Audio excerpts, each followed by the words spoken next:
Welcome to Flashpoints. I'm Margaret Brennan here with Juan Zarate, National Security Advisor here at CBS.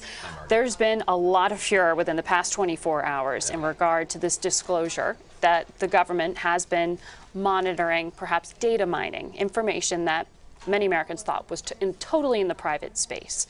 Explain this FISA court and what the NSA is actually doing here. Right.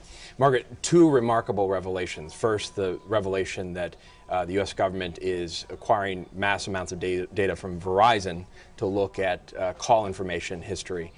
The second, and more explosive, the fact that 9 internet companies are working with the NSA, cooperating through the FISA court to get data that the government needs to use to correlate potential threats and information.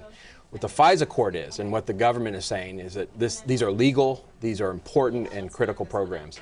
But what's important is that the FISA court itself has signed off on them. The FISA court, remember, is the Foreign Intelligence Surveillance Act court that's built around the act itself. It's a secret court that approves these secret programs and engages in ongoing monitoring. So these types of programs, for example, every 90 days get renewed. The court will review them, will make sure that the measures and constraints in them are being honored, will take representations from the government.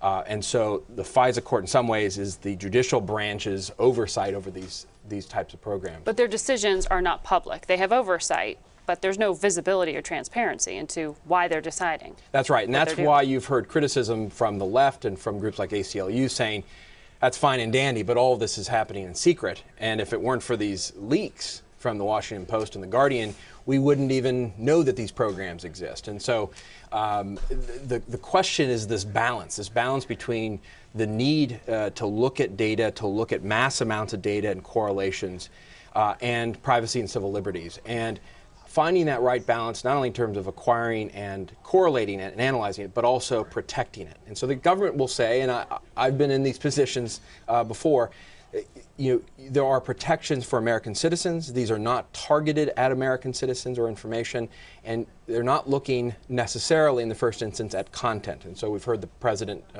just today talk about the fact that with the Verizon program, for example, they're not listening to people's conversations. It's metadata. Phone numbers, time of call, duration, etc.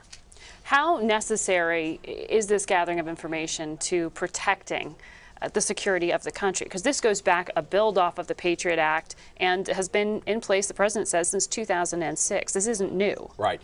I think it becomes more and more important as individuals, terrorist groups that are potentially threats move into the online space and begin to communicate the way that everyone does. And the difference here, Margaret, and I think this is what gives people a little bit of discomfort, is we've moved from the model of targeted searches or surveillance. We know one person is a suspect. We're going to go after his communications, look at him. What these programs are is looking at mass sets of raw data and using algorithms, computers, and analysts to try to figure out where in those mass amounts of terabytes there are inklings and connections that are important to discover threats. And I think that's a major shift, and it's a shift that reflects, frankly, the big data environment that we're in as a society. Mass amounts of data, and the government's trying to not only exploit that, but trying to do it in a way that's helpful to prevent threats. The Director of National Intelligence says this is focusing on foreign nationals, not American citizens, without, court approval. Does this information go beyond the U.S.? Does it get shared internationally? Well, absolutely. I mean, the U.S. government has certain privileged relationships.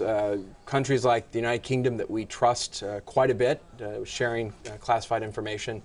And this kind of information, the analysis that comes from these data sets, gets blended with other information and no doubt gets passed to other governments. And so one thing you'll see here, Margaret, and be interesting from your perch covering the State Department and foreign policy, is that this will start a huge debate in Europe. We've seen this in the past. The 2006 revelation of the terrorist financing tracking program started a major debate in Europe about protection of data privacy, in that case financial data. In this case, there's going to be major questions about how the internet companies that Europeans subscribe to as well are cooperating with the U.S. government and what information the U.S. government is looking at from a European perspective. And so that's going to become a major next phase of this over the next few months, and I would dare say you're going to see folks like the European Parliament start to get into the debate and demand lots of assurances from the U.S. government. assurances that the president says he's already delivering to Congress, though we've heard here in the U.S. That's what he some says. Congress people saying, we want to know a little bit more here. Well, we'll see. Juan, thank you so much. Thank you, Margaret. Appreciate it. This has been Flashpoints.